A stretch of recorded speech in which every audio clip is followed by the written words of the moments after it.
এটা হলো মাটন চর্বির বড়া, তার সাথে ডাল আর কলা পাতায় ভাত, লেবু, লঙ্কা দিয়ে আজকের দুপুরের খাবার হলো চর্বির বড়ার সাথে ভাত।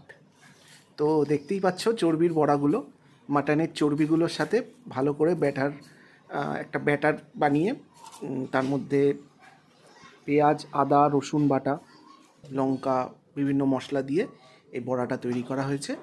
আর এই বড়া দিয়েই আজকে আমি খাবো সাদা ভাত, ডাল আর চর্বির বড়া। তো দেখুন, খুব ক্রিস্পি হয়েছে খেতে। উফ, মানে লেবু দিয়ে ডাল দিয়ে এই চর্বির বড়া একটা অসাধারণ ফিল হয় খেতে। তোমরাও যদি না খেয়ে থাকো তো অবশ্যই ট্রাই করো, দারুণ লাগবে খেতে। আর এই চর্বির বড়ার পুরো প্রসেসটা জানার জন্য অবশ্যই আমার ইউটিউব চ্যানেলটি সাবস্ক্রাইব করুন, ওখানে ডিটেলসে দেওয়া আছে।